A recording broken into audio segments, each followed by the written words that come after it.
Porque todas as vezes que comerdes deste pão e beberdes deste cálice, anunciais a morte do Senhor até que ele venha. Por isso, aquele que comer do pão, beber do cálice do Senhor indignamente, será réu do corpo e do sangue do Senhor. Pelo que examine-se o homem a si mesmo, e assim coma do pão e beba do cálice. Pois quem come e bebe sem discernir o corpo, come juízo para si. Podeis assentar, dando glória a Jesus? Isto porque, como pastor da igreja, eu preciso ter responsabilidades com o texto bíblico para proferir aquilo que deve ser proferido no culto de Santa Ceia, porque o culto de Santa Ceia é, sem dúvida nenhuma, para nós cristãos, a refeição como símbolo de comunhão nos dois planos, horizontal e vertical, maior da comunidade cristã.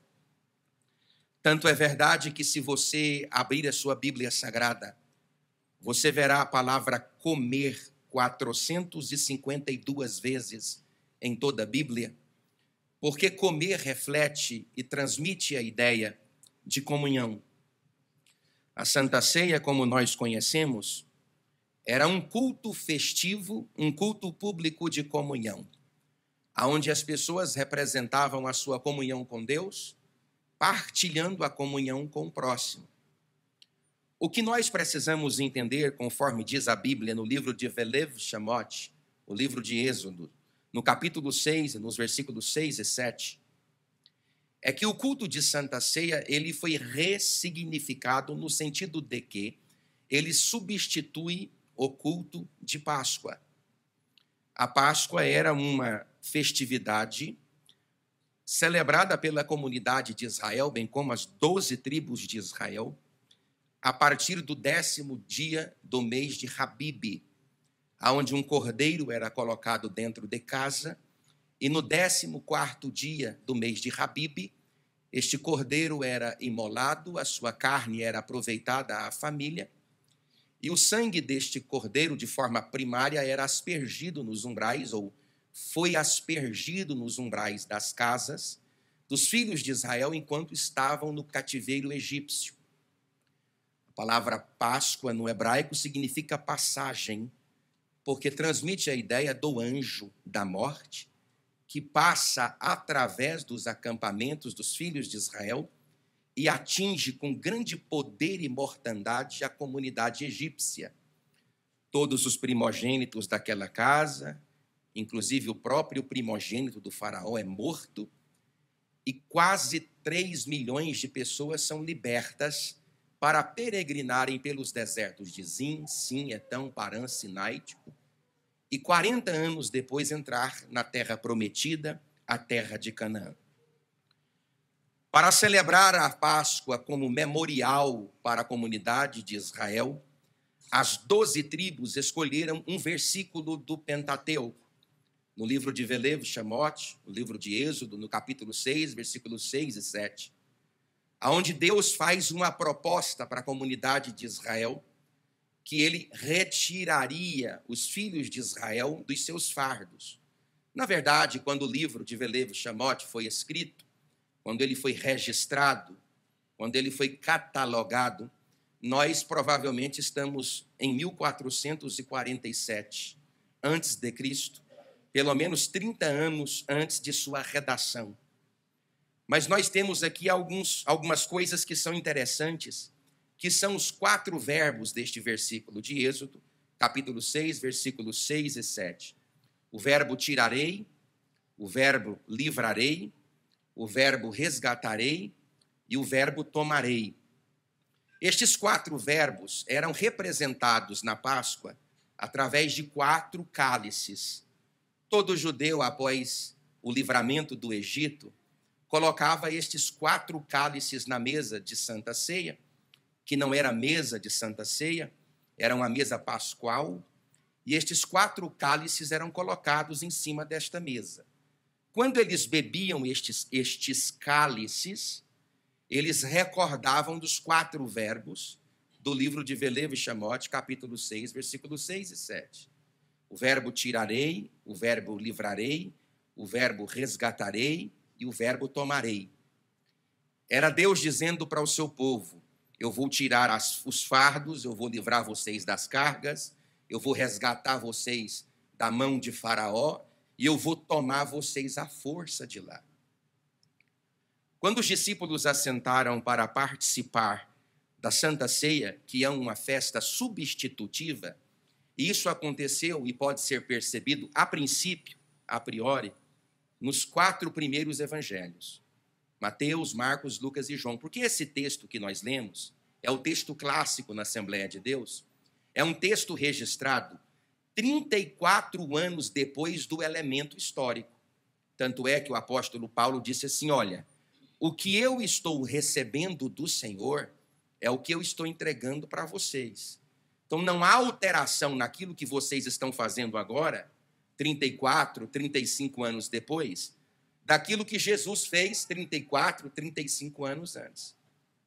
Então Jesus se assentou para participar da Santa Ceia com os discípulos, evangelhos de Mateus, Marcos, Lucas e João, e ali naquele momento, quando os discípulos assentaram, diz a Bíblia Sagrada que eles tomaram alguns cálices. Se você quiser ver detalhes disso, abra a sua Bíblia, não agora, lá no Evangelho de São Lucas, e você vai perceber que haviam outros cálices adicionais naquela Santa Ceia que não seja ou que não fosse o cálice do Senhor. Nós temos uma dúvida na teologia se de fato eram 4 cálices ou 5 cálices. Porque se são 4 cálices, nós então precisamos identificar dentre os 4 cálices qual era o cálice do Senhor. Porque o primeiro cálice era o tirarei, o segundo cálice era o livrarei, o terceiro cálice era o resgatarei e o quarto cálice era o tomarei. A tradição cristã, a patrística, os 5 primeiros séculos da era cristã, consideram a possibilidade, veja o que eu estou dizendo, a possibilidade que o cálice a quem o Senhor refere como sendo o cálice seria o terceiro dos 4 cálices, o cálice do resgatarei. Talvez seja esta a ideia mesmo. Te explico por quê. Porque todos nós estamos andando desenfreadamente em direção à perdição. Todos nós somos pecadores. Existe algo dentro do meu e do seu coração que é uma inclinação para o mal. Talvez existam alguns calvinistas ou adeptos da teologia reformada aqui na igreja que me escuta pela primeira, segunda, terceira, ou não conseguiu compreender ainda os processos de salvação, tanto na sua vida como na vida comunitária da igreja, e possa despertar esta dúvida no seu coração. Mas eu preciso dizer que nós sim temos um livre-arbítrio, e este foi o grande debate entre Armínios e Calvino, bem como os seus discípulos, e é um debate tão antigo na história do cristianismo que ele é tão frequente na internet como se ele fosse pela primeira vez discutido na esquina semana passada. Mas o que eu posso dizer para você, sem sombra de dúvidas, é que o nosso livre-arbítrio está afetado pela natureza humana. Nós recebemos de Adão uma natureza chamada natureza adâmica, e nós carregamos um pecado chamado de o pecado original. Este pecado faz com que nós nos assemelhemos a alguém que não tem condições em si de receber da parte de Deus, por livre e espontânea vontade, a sua graça. Nós, por exemplo, os assembleianos, eu sou assembleiano com muito orgulho, claro que este orgulho não categoriza a salvação, porque ninguém é salvo porque é assembleiano, presbiteriano, metodista ou luterano. Nós não somos salvos por causa da denominação que frequentamos, mas por causa da obra de Cristo no Calvário. Mas nós, assembleianos, temos o costume de falar que alguém pode entregar a sua vida para Jesus, e nós temos até aqueles jargões pentecostais na nossa alma, e a gente chega a dizer o seguinte: eu encontrei Jesus, como se Jesus estivesse perdido. Na verdade, não foi eu que fui até ele, foi ele que veio até mim. Na verdade, não foi eu que o encontrei, porque ele não está perdido. Quem estava perdido foi eu, portanto, foi ele que me encontrou. Quando nós observamos este texto bíblico, nós estamos fazendo tudo errado.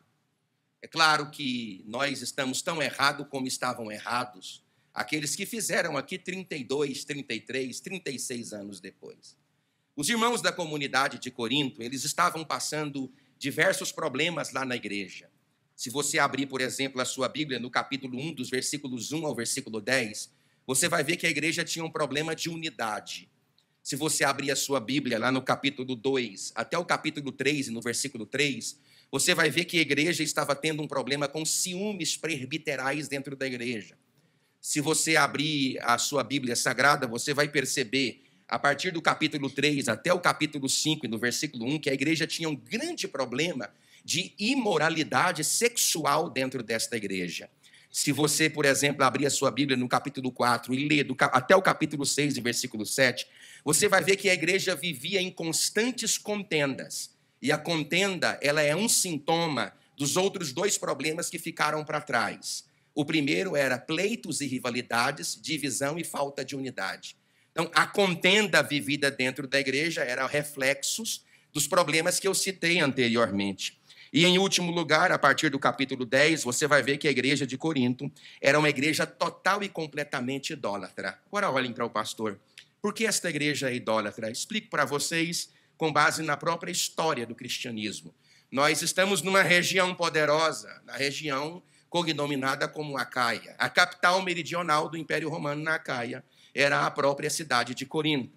Lá havia uma grande acrópole onde se tinha diversos nichos de deuses. Você tinha deuses ou templos a outros deuses, a Mequarte, a Serafis, a Isos, a Afrodite. Isso é registrado pelo historiador romano Estrabão no ano 62 ou 63 a.C. E nós temos o conhecimento de que essa comunidade tinha prática idólatras.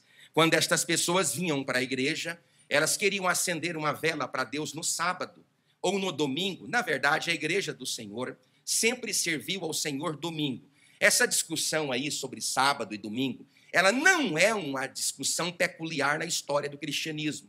O primeiro dia da semana é o dia de domingo. Sim, é o dia do sol, chamado na patrística, porque foi o dia que a glória de Deus raiou para a humanidade, ressuscitando corporealmente e de forma glorificada o corpo do meigo Jesus de Nazaré. Deus de Deus, luz de luz. Mas esta igreja tinha um severo problema que é compartilhado por Paulo a partir do capítulo 10. Eu sugiro a vocês que olhem aqui para mim, por gentileza, que pelo amor de Deus e amor às vossas próprias almas, vivam um cristianismo autêntico com relação ao conhecimento da palavra. Não desprezem o conhecimento da palavra. Leia a sua Bíblia a partir do capítulo 10, porque a partir do capítulo 10, Paulo vai corrigir esta igreja de Corinto sobre os problemas que estavam acontecendo. Pastor, além desses problemas que estavam acontecendo, haviam outros problemas acontecendo e eram problemas da ordem do culto. Capítulo 10, 11, 12, 13 e 14. Paulo trata sobre os problemas do culto. Agora, olhem para o pastor. Lembra que eu compartilhei com vocês os problemas da igreja? Agora, os problemas da igreja são sarados através da onde? Da docência. O problema da igreja é sarado através da docência. Quem exerce o papel de docente? Quem exerce o papel de docente é o pastor e seus obreiros. É os diáconos, os presbíteros, os evangelistas. São eles que são os obreiros da igreja, o círculo de oração, as pessoas que têm integridade e maturidade espiritual para aconselhar. Mas esse grupo está ferido, está danificado. Logo, a igreja precisa receber uma mentoria, uma assessoria, e Paulo faz isso quando está lá na cidade de Éfeso. Paulo escreve a partir do capítulo 11, e ele diz para a igreja o seguinte: quando vocês se reúnem para tomar a Santa Ceia, vocês não reúnem para o melhor, mas para o pior. Aí eu me pergunto o seguinte: o que nós estamos fazendo aqui nesta noite? O que você está fazendo aqui nesta noite? O que esta igreja está fazendo aqui nesta noite? Paulo, ele funciona como um mentor, como um apacentador, como um roí, um pastor. E a palavra pastor no hebraico, ela é categorizada com 3 consoantes. A consoante resh, porque o pastor é quem pensa.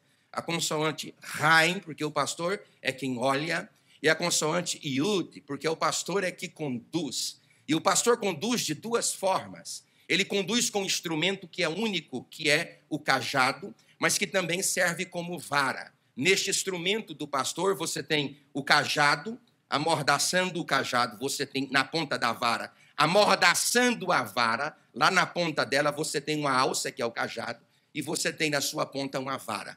A vara serve para ferir a ovelha, porque às vezes você será ferido, você será sangrado. Às vezes a instrumentalidade pastoril é um instrumento de correção. Você entra para cá e você recebe algo da parte de Deus que vai, de certo modo, contrariar um pouco os seus princípios, as suas ideias, as suas intenções. A ovelha, quando coloca o focinho para fora da cerca, do aprisco, o pastor, ele usa a vara para trazer a punição, a correção. Quando a ovelha cai, ele usa o cajado para poder levantar. Isso faz parte do processo pastoril. Então, Paulo olha para esta igreja e fala assim: vocês estão se reunindo e não estão reunindo para melhor, estão reunindo para pior. Agora, olhe aqui para o pastor, por gentileza, e eu vou caminhar para encerrar isso aqui. Paulo, ele corrige a rota da igreja no culto de Santa Ceia, porque era uma rota estragada, era uma rota complicada. Se você, por exemplo, pegar a partir do versículo 28, você vai ver que Paulo diz assim: examine-se, pois, o homem a si mesmo, e assim coma do pão e beba do cálice. Pois quem come e bebe sem discernir o corpo, come e bebe juízo para si. Eis a razão porque há muitos dentre vós, e não poucos, os que estão doentes, muitos fracos, e não poucos os que dormem. Porque se nós julgássemos a nós mesmos, não seríamos julgados. Mas quando julgados, somos disciplinados pelo Senhor, para não sermos condenados com o mundo. Qual era o grande problema desta igreja? Falta de discernimento. O que é a palavra discernimento? A palavra discernimento significa entendimento, conhecimento, interpretação, ser capaz de identificar figuras que são presentes no culto. Aí nós temos duas figuras que estão presentes no culto: a figura do pão e a figura do suco de uva. São dois elementos como símbolos máximos da fé cristã para celebrar este grande trabalho. Aí Paulo vai dizer a partir do versículo 23, porque eu recebi do Senhor, a Santa Ceia é um mandamento. A Santa Ceia é um mandamento. A Santa Ceia é um mandamento. Porque eu recebi do Senhor o que também vos entreguei, que o Senhor Jesus, na noite em que foi traído, tomou o pão e, tendo dado graças, o partiu. A Santa Ceia não é só um mandamento, como a Santa Ceia também é um banquete de graça. Por que a Santa Ceia é um banquete de graça? Eu te explico por quê. Porque nós temos uma graça que nos atingiu. O próprio Agostinho, no quarto século da era cristã, entre os anos 397 a 415, ele disse uma frase que é fenomenológica. Ele disse: Senhor, dai-me graças para fazer o que tu queres, e pede-me o que quiseres, que eu farei. É um banquete de graça, não é porque apenas a graça se manifesta a nós, mas a mesma graça que se manifesta a nós deve ser partilhada no plano horizontal com o nosso irmão. O que é graça? É um favor imerecido. Graça é um favor que nós não merecemos. Graça é um favor que Deus estabelece no nosso coração e na nossa vida, que nós não temos uma única ameba. Olha o que eu estou falando, que nós não temos uma única ameba no nosso ser que é merecedora desta graça. Mas ele simplesmente olhou para você e te justificou do pecado. Ele simplesmente olhou para você e perdoou você dos seus pecados. Ele simplesmente olhou para você e ele perdoou e pagou a sua dívida. Agora, olha para cá. Sabe qual foi a frase que Jesus usou quando ele suspirou, o último suspiro, e morreu? Ele usou uma frase grega que chama tetelestai.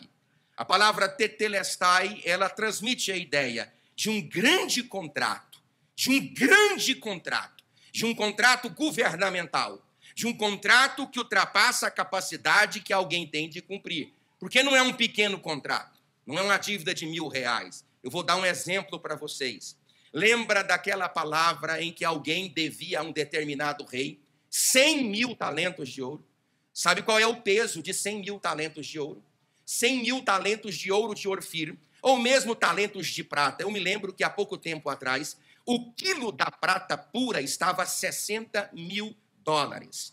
Mas 100.000 talentos são 338.000 quilos de dívida em ouro. Mas aquele homem se jogou diante do dono da obra e disse assim: eu não tenho como pagar. É claro que ele não tem, Para pagar essa dívida, trabalhando uma carga tributária normal que todo brasileiro trabalha, ele precisa vir à terra e ressuscitar e trabalhar todos os dias da sua vida 152 mil reencarnações. Como nós não somos espíritas e não cremos na doutrina da reencarnação, então essa dívida é impossível de ser paga. Mas aquele homem olhou para aquele pecador que devia essa dívida impagável e ele simplesmente rasgou a cédula da dívida. E a palavra usada para dizer que aquele indivíduo não devia mais é a palavra tetelestai, está pago. Quando Jesus surge lá na cruz do Calvário e ele olha para toda a humanidade que tinha passado, para toda a humanidade no presente, e ele olha para mim aqui agora e para você, ele rasgou a nossa dívida lá na cruz do Calvário, e não existe dívida que o diabo possa usar para poder levar a sua alma para o inferno. Ele te perdoou dos seus pecados e ele está aqui nesta noite para te dar agora. Aí a ideia é porque eu recebi do Senhor o que também vos entreguei, que o Senhor Jesus na noite foi tarde, tomou o pão e tendo dado graças, o partiu e disse: isso é meu corpo que é dado por vós. A Santa Ceia é um mandamento, é um banquete de graça. A Santa Ceia, ela carrega indícios de consubstancialidade. E aqui eu termino. Jesus olha para o pão. Para que ele olha, irmãos? Para o pão. Vira assim para o seu irmão e fala assim: pão, pão, pão.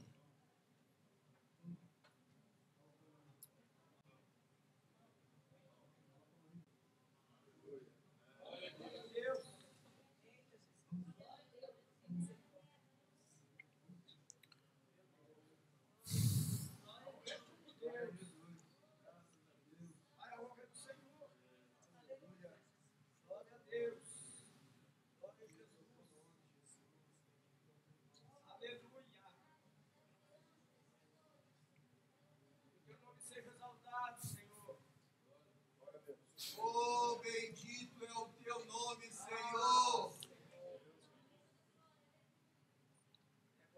Glória a Jesus.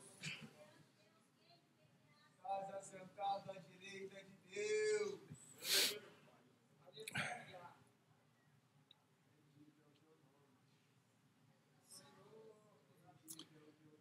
Ele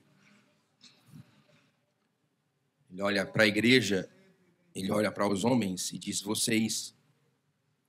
vocês precisam tentar fazer em favor de vocês aquilo que eu fiz em favor de vós.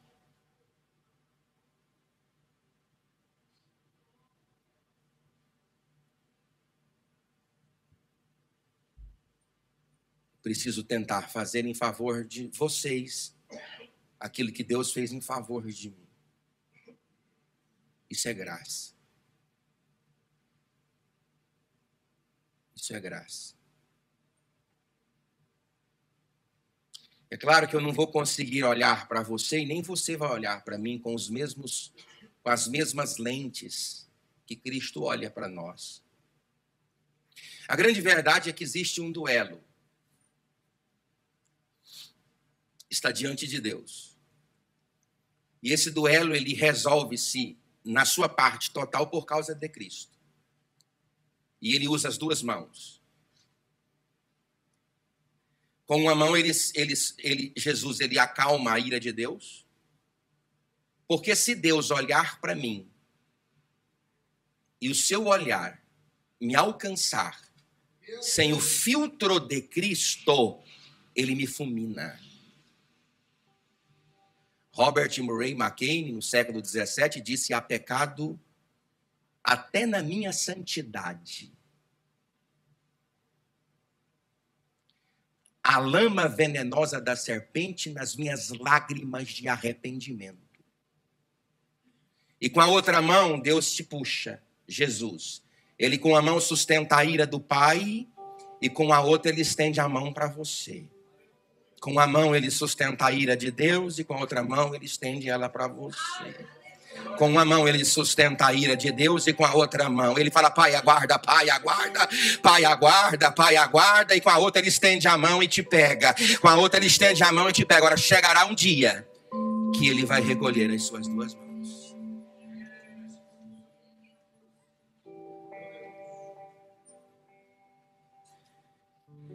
Por semelhante modo, depois de haver ceado, tomou também um cálice, dizendo, repita comigo, irmãos, este cálice, repita, este cálice. Qual cálice, hein? Qual seria ele? Vamos colocar que seja, conforme a tradição cristã aponta, o terceiro cálice, o cálice do resgatarei. Este cálice é a comunhão do meu sangue. Fazei isso todas as vezes que o beberdes em memória de mim. Porque todas as vezes que comerdes deste pão e do cálice beberdes, repita comigo, anunciais a morte do Senhor até que ele venha. Fica de pé.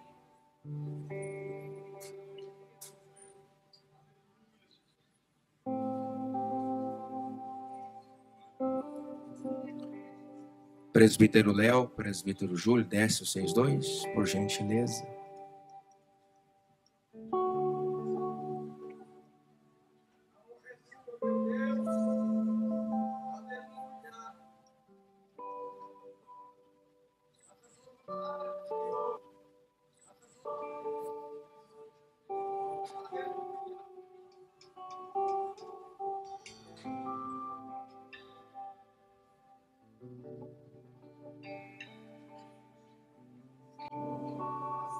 Diaconisas Beatriz, Letícia e Ivonete, fica à minha direita. Rafael, Carlos e Milton, à minha esquerda.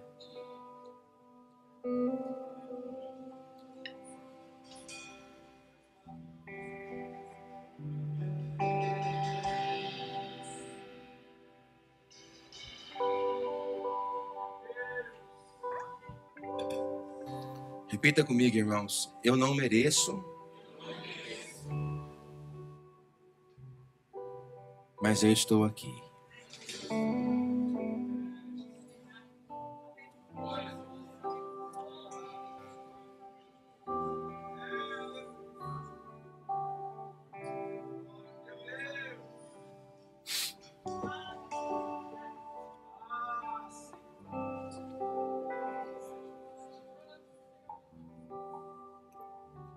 O que é isso aqui nas minhas mãos, irmãos? Isso tem poder absolutamente de nada. Isso é um símbolo. A conexão com a Santa Ceia não se dá quando o pão vai na boca. Porque todas as vezes que comerdes deste pão, repita, comerdes deste pão e beberdes deste cálice, anunciais a morte, conexão com o passado, do Senhor até que ele venha, conexão com o futuro. O passado eu só posso conectá-lo a partir da memória. Ninguém se conecta com o passado, a não ser que você assista aquele filme, o Jerry Maguire. Só memória. O futuro é esperança. Esperança. Muita gente aqui pensa que vai morar aqui nesta terra a vida toda. Mas deixa eu dizer para você, Jesus Cristo vai buscar a sua igreja. E todo sofrimento, se é que nós estamos passando sofrimento, vai acabar e ele enxugará dos nossos olhos toda a nossa lágrima. Então, quando você pegar este pão aí agora, faça uma conexão não biológica. Que a biológica você vai fazer. Ele vai para sua boca, então você vai fazer ela. Mas ela não significa absolutamente nada. Ela precisa ser a conexão memorial. Você vai dizer para Deus, quando você pega o pão e põe na boca, você está dizendo assim para Deus: Deus, eu posso tomar do teu sangue, porque eu tomei do seu corpo. Deus, se eu não pudesse tomar do seu corpo, não tomaria do seu sangue. Mas como eu já tomei do seu corpo, estou lhe dizendo com esta atitude que eu posso tomar do teu sangue. Trocando para você entender, quando você coloca o pão na sua boca, você diz: eu estou em comunhão com os meus irmãos. Eu consigo conviver com os meus irmãos. Eu consigo tolerar os meus irmãos e amar os meus irmãos. Já que eu consigo demonstrar essa gratuidade de ti dado a mim, em favor daqueles que estão do meu lado, agora eu posso, Senhor, beber do teu sangue. Oh. Põe a mão no seu coração, repita comigo: Jesus. Fala alto: Jesus, eu estou aqui. Jesus, me perdoa dos meus pecados, porque eles são mais negros do que a escarlata, mais vermelhos do que o carmesim. Pode estender as mãos para cá, Senhor, em nome de Jesus. Baruatá Adonai Eloheinu melech haolam hamotzilei miharetz. Baruatá Adonai Eloheinu melech haolam boreperi agra. Bendito és tu, eterno nosso Deus, Rei de todo o universo, que extraístes o pão da terra e extraístes o suco da vide. Bendito és tu, ó Deus, Rei de todo o universo, que nos perdoa dos nossos pecados e que nos mantém próximos da tua presença e próximos uns dos outros pelo sacrifício de Cristo no Calvário. Bendito és tu, ó Deus, por me suportar. Bendito és tu, ó Deus, por me amar. Bendito és tu, ó Deus, por me inserir na tua presença. Tendo Jesus tomado o pão, ele o partiu e disse: este é o meu corpo dado por vós. Fazei isso todas as vezes que comerdes deste pão. Levante as duas mãos para cima, igreja. Sustente as duas mãos para cima, igreja. Eita, sustenta as duas mãos para cima. Deixa eu dizer para você uma coisa: Deus está nesta casa. Ele está nesta casa. Quem tem glória, fala glória. Quem tem aleluia, fala aleluia. Quem tem hosana, fala hosana. Ele está nesta casa. Diaconisas Beatriz, Letícia e Ivonete, disse Jesus: tomai e comei, este é meu corpo dado por vós. Fazei isto em memória de mim.